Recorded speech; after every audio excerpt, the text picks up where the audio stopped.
Hey guys, welcome back to my channel. Today we're going to be discussing how to be successful in law school. As some of you guys may know, I'm a practicing lawyer in Zimbabwe and I graduated from Rhodes University. Yes guys, I got my degree in 6 years instead of the 5 years that people usually get their degrees, and that is because I failed. I completely failed, guys. It was a sad situation. I was at the bottom of my first year class and it was just a sad situation. I told my parents, I was like, you know what? This degree was not meant for me. I need to look for something else to do because I'm just not going to do this degree. My parents are like, girl, get yourself together, girl. Make a plan because you are going to have to get that degree. I don't care what you do. So I had to go back and get myself together, pull up my socks, and at the end of my 6-year journey, I was one of the top students in my class, guys. It was amazing. It was happy days, guys. I was even invited to the Golden Key Society. Yes. Thank you so much. Thank you. Far too kind. Thank you, guys. Thank you. Yes. The Golden Key Society basically recognizes the top 15% of the top students in that degree program and in the world, guys. And they invited me to be one of them. I mean, yes, guys, I even made the dean's list. It was happy days, guys. But I wanted to share with you guys how exactly I did that and how you can end up at the top of your class.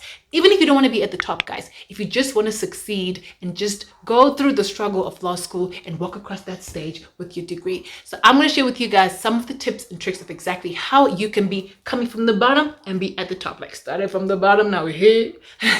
So guys, let's get started.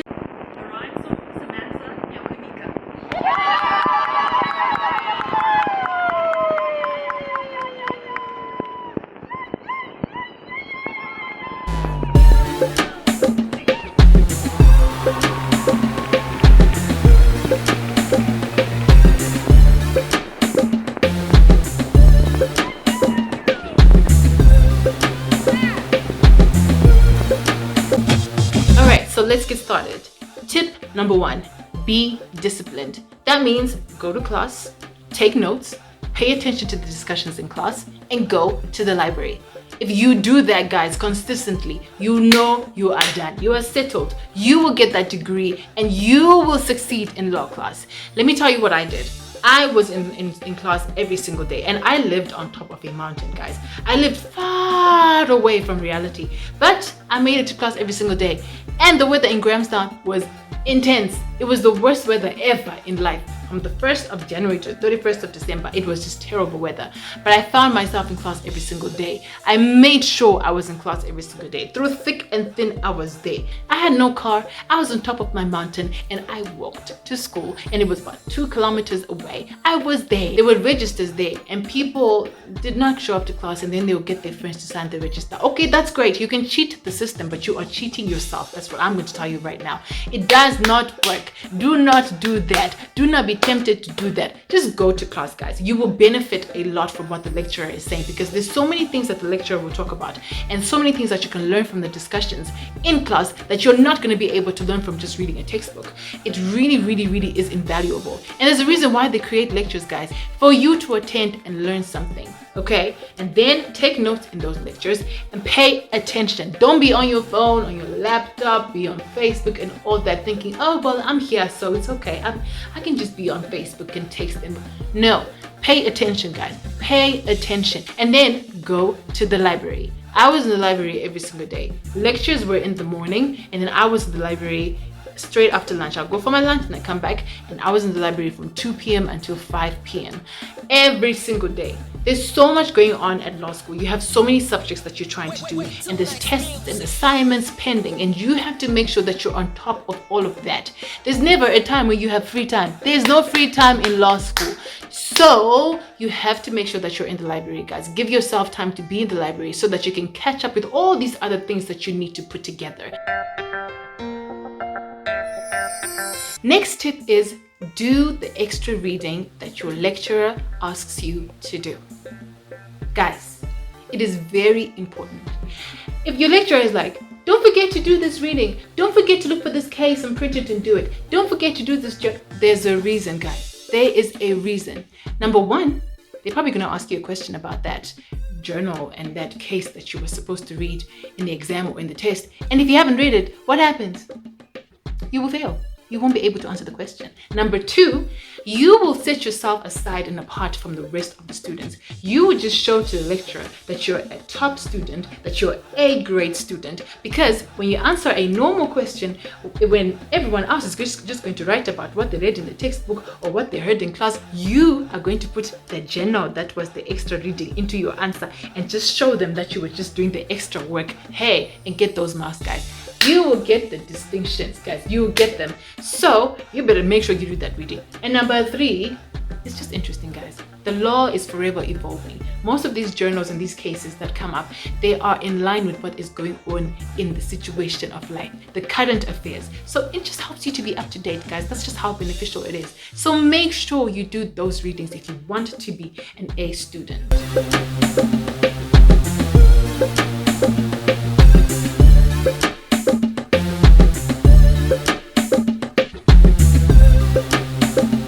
Next tip is attend to your coursework thoroughly. Coursework counts. Coursework matters. It is important that you pay attention and work hard to get a good mark for your coursework. Why? Because it will contribute to the final mark that you're going to get for the subject. So, for example, at Rhodes University, 30% counted for the coursework. Coursework included tests, assignments, and any tutorials. And then the 70% counted for the exam. So if you get a really good mark and get, let's say, 25 out of 30 for your coursework, it means that you only need 25 out of 70 for your exam to pass, to get a 50%, which is a pass. But if you get 40 out of 70, and then you add that 40 to your 25, you will get 65%. Or if you get 50 and you add that to the 25, you get 75%. You see, you're increasing your marks. But if your coursework was 10 or 5, because you were not caring about your coursework, then it means it's going to be difficult for you to pass, let alone even get those high marks. So it's very, very important that you take your coursework seriously. Also, when you're doing assignments for your coursework, you have all the resources. Take advantage of the fact that you have the internet. You can research, you've got journals, you've got textbooks, you've got everything in front of you to come up with a beautiful assignment. Take advantage of that. Take advantage of those marks, those easy marks that you can get. Make sure that you are taking it seriously, because at the end of the day, those marks will make a difference in your final mark. You will get your distinctions if you do well in the exam, and also if you do well in your coursework. If you don't do so well in the exam, it's okay, but your coursework will push you up to a pass. So make sure you take that coursework seriously. I could never stress to you guys this point enough.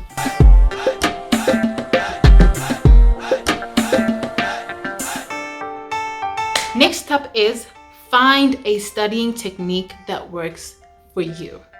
And I'm talking about you. You, not A, not X, not B, not Z. You. I found a technique that worked for me, and it worked great, guys. I'm going to share it with you, but I just need you to understand that we all have different ways of studying. We all have different ways of understanding and putting information into our heads. And I'm going to share with you my way of doing it. But I don't want you to think that I'm trying to impose it on you. If you find that it might work for you, then go ahead, use this technique. It will help you. It will really help you. So yeah, what I did basically was I would make notes, okay? These were my consolidated notes. As you can see, this was for the law of evidence for my exam in final year. It looks like it's a lot because it is. What I did is I consolidated notes from the lecturer, because they would give us slides and PowerPoint presentations, which they would present in class, and then they would give us the slides, they would email them to us. And then I would also use the notes that I used to take in class as the lecturer is speaking, and as we're having discussions, I would take notes into my notepad, and then I would read the textbook. What really, really helped me, guys, what I found was lacking from when I failed back in first year, was the fact that I was not doing the extra reading of reading the textbook. What I did was I would just go to class, yes, and then I would just read the slides that I'll get from the lecturer, and then just read my notes. And to me, it felt like it was enough. but it wasn't. It was not, clearly, because I failed. So when I came back and I was trying to restructure my studying technique, I realized that I had to get a textbook. I had to look into the textbook and see what the textbook is saying. What I realized was that the textbook had much more information, and what we got in class was just a summarized set of information, which was now expanded in the textbooks. So what I did is I would get the syllabus, because then we'd get a syllabus and then I would print it out, and then I would look at the topics that we are covering. Some of the topics we wouldn't even cover in class, but they were on the syllabus. So I looked out for those topics as well.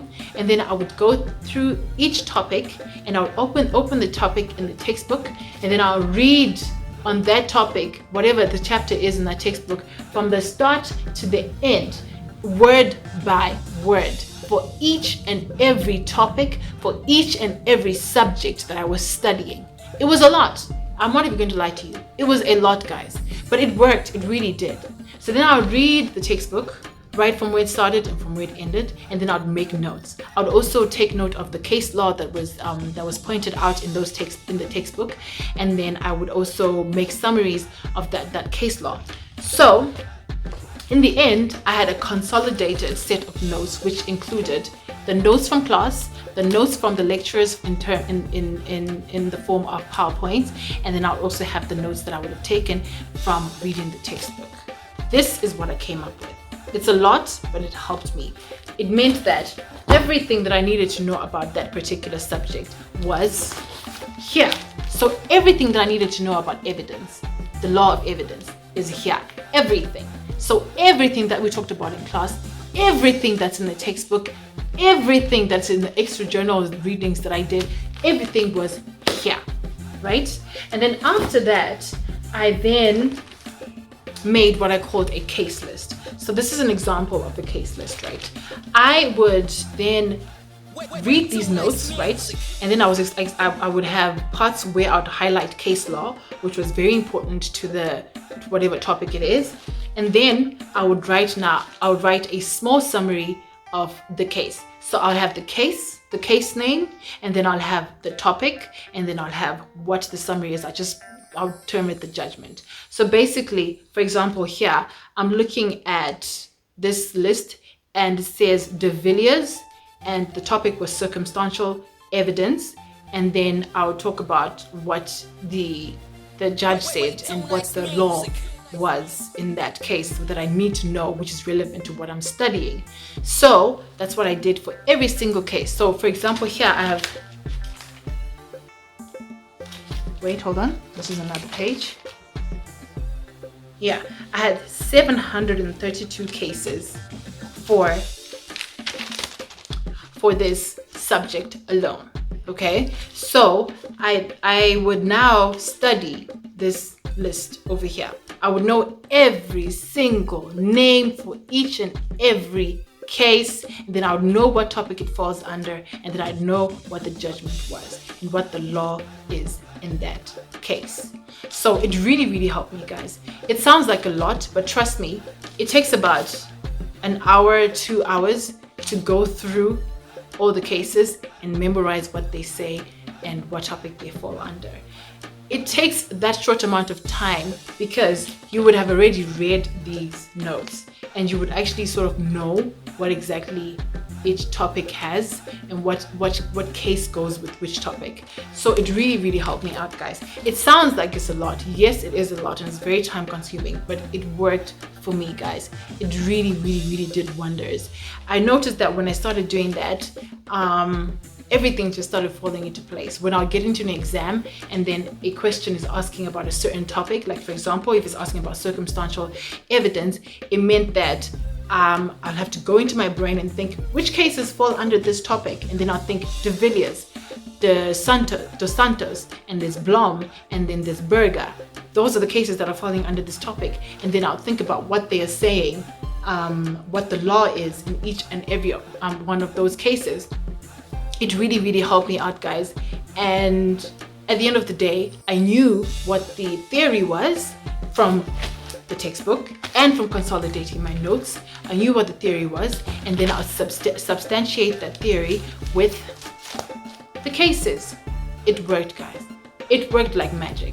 I did that for every single subject that I ever did at law school ever since the day that I failed.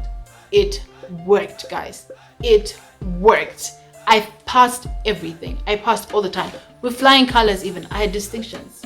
So guys, this is a technique. I'm gonna warn you right now and tell you that it's very, very difficult. It takes a lot of time. It's frustrating, but it's doable. If I can do it, then you can do it. And it works. It really does work. So going back to the idea of finding a studying technique that works for you, just make sure you find something that works for you. Some people are great listeners. They can listen in class and take in all the information, and that works for them. That's wonderful. Well done. That's great. If it works for you, then do that. Okay. Some people are visual creatures, so they want to read, they want to see pictures, they want to, that's how they remember things, and that's fine. If it works for you, that's great. What I do want to warn you against is against using those are they called spark notes? I don't know what they're called. Those notes that I don't know who makes them, but they circulate around the class and they are like on the internet or somewhere. I don't know where they get them. I never used those notes at all. I preferred making my own notes from scratch. That way I understood everything my way, because when you're reading notes that were made by somebody else, it's their understanding, and it's okay if it works for you, but it didn't work for me. Also, I did not spot. I made sure that I studied every single topic that was on the syllabus. I didn't sit there and say, oh, this is a small topic, so it will never come in the exam.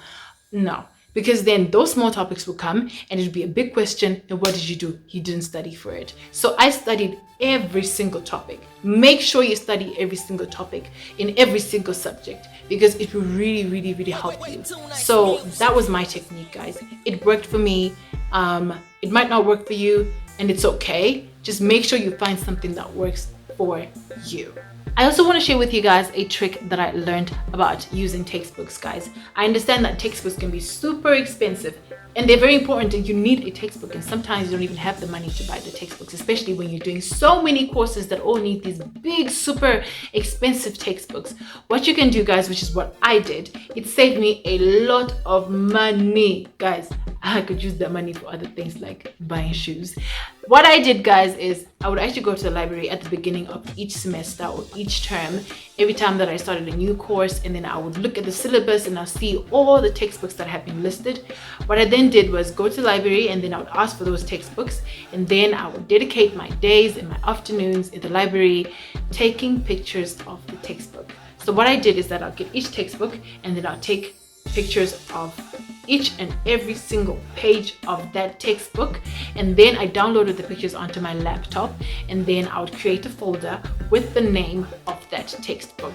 That way I didn't have to go and buy a textbook. I had the textbook ready to be used in my computer. If I ever wanted to print any page or whatever, I always could access it from my computer. It was such an easy way to save money for us people who like to save money. It's also very, very convenient, guys, because then you don't have to move around with big suitcases of textbooks. What I'll do then is I'll put it on a flash stick. If I ever wanted to use it in the library, I'll put it on a flash stick, and the flash stick is very small. It fit in my handbag, and I would just go to school with my little flash stick.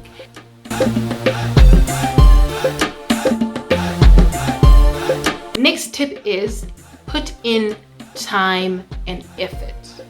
Law school is about understanding that you're going to have to read. You're going to have to make notes, and that takes time. It takes a lot of effort. It's frustrating, but it has to be done. I explained to you guys that I went to the library every single day. I was in class in the morning, and in the afternoons I was in the library. After I got home, I'd freshen up, and then I'd cook, and then I'd also do an extra hour of studying. I did that every single day from Monday until Thursday. On Friday, I'd go to lectures in the morning, and then in the afternoon, I took my break. I didn't go to the library. I would actually go shopping. That's when I did my grocery shopping, and I'll also just, shop around for clothing items or anything really, just taking my mind away from school. At night, instead of studying, I would watch cartoons or watch movies or just relax. You get it. During the weekends, I would wake up at 8 o'clock in the morning, and then I would study from 8 o'clock in the morning until 8 o'clock at night. I did the same thing on Sunday. Saturday and Sunday, it was the exact same thing. From 8 o'clock at night, I would then freshen up, get myself together, and then I would relax. I would watch a movie or whatever. If it's a Sunday, I would then do my laundry, and then I would prepare for school for Monday, for the next day. So guys, my point here is that if you are trying to get a law degree, it is not going to come with you sitting down and just chilling and watching cartoons. It won't happen. It will not happen. You have to put in the work. You have to put in the effort. If you want to make these notes, guys, if you want to make these notes, they're not going to happen. They're not going to happen in 3 seconds. It's not going to happen in 5 minutes either. It's hours and days of hard work.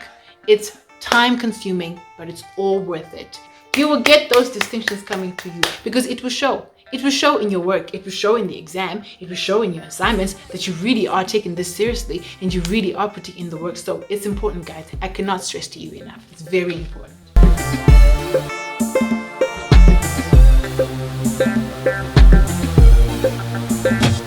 Next point is you need to know why you left home to attend law school.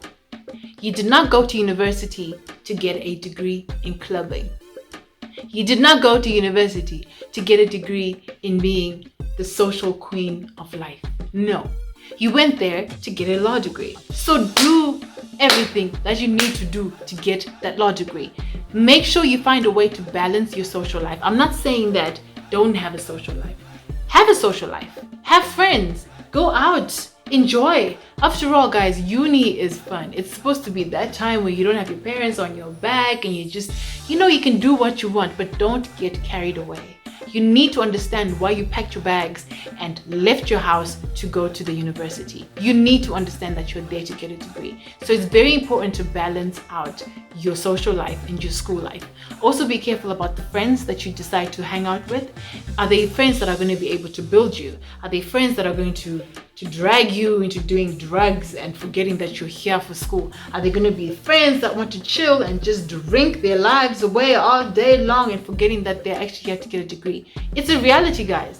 People are in university for 10 years. I'm not even lying. I knew people at my university that were there for 10 years with not even one degree. Not even.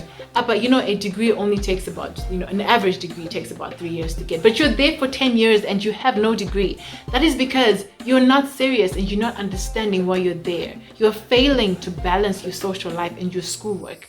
It's important that you get your schoolwork as a priority. Put it at the top. Everything else comes second. Needless to say, unless you are from the royal family and you're Prince William's child, you have parents that are out here probably killing themselves to get money to take you to university. So you don't want to be there for 10 years, guys. It really doesn't work. You have to prioritize your work and just make sure you get that degree and you're out making a living for yourself.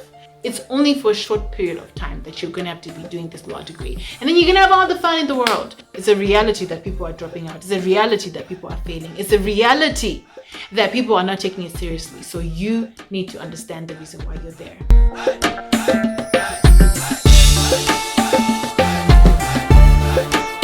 Next tip is don't compare yourself to anybody. Your journey is your journey alone. It is unique to you, okay? Like I said, you guys, right at the beginning, I had a 6-year journey at Rhodes University. Some people had 5, and it's okay. That's their journey. If I sat there in first year after failing, thinking, oh my God, I'm behind. I'm so sad. So I'm so embarrassed to go to class now because everybody knows that I'm repeating and I'm such a failure. I was never going to go anywhere. Yes, I would admit that initially, that's how I felt. I really felt it in my blood, like it was boiling. I was like, what? So all those people that I was in class with there and moving on to second year, and here I am still in first year. It was embarrassing. I really felt out of place, and I really felt like I was a complete loser. But I had to switch my mindset, guys, and get myself together and realize that, wait, this is me we're talking about. This is my journey. What has God planned for me? Not for the next door friend over there. Okay, well done to them. But that's their journey, okay? What's my journey? I realized that I had to go through what I went through for me to succeed. If I hadn't failed, guys, I really was going to sit there and be like, I know what I'm doing. And I was going to think I'm the greatest and not push myself hard enough to get to the top. But I had to fail. I had to get that reality check, guys, for me to be able to be like, okay, I need to do more. I need to push myself harder than I am. Otherwise, I won't survive this journey. So what did I do? I pushed myself hard, really, really hard. Hard to the point that I was one of the top students at the end of it all.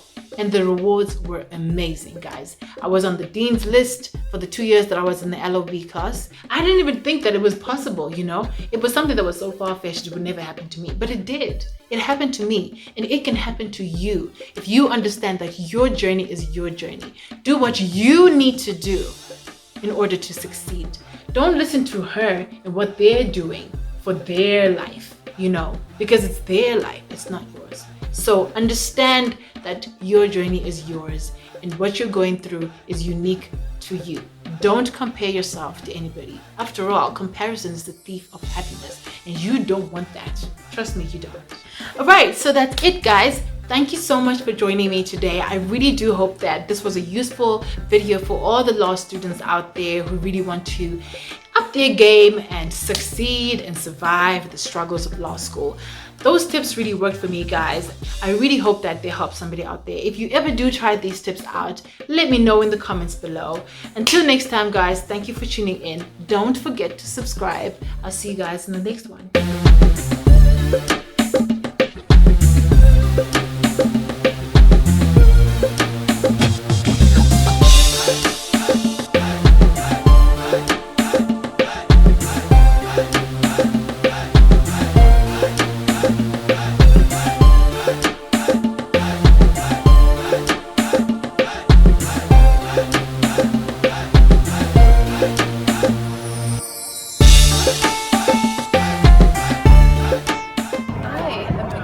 For the second time, darling. For the second time, darling. For the second time, darling.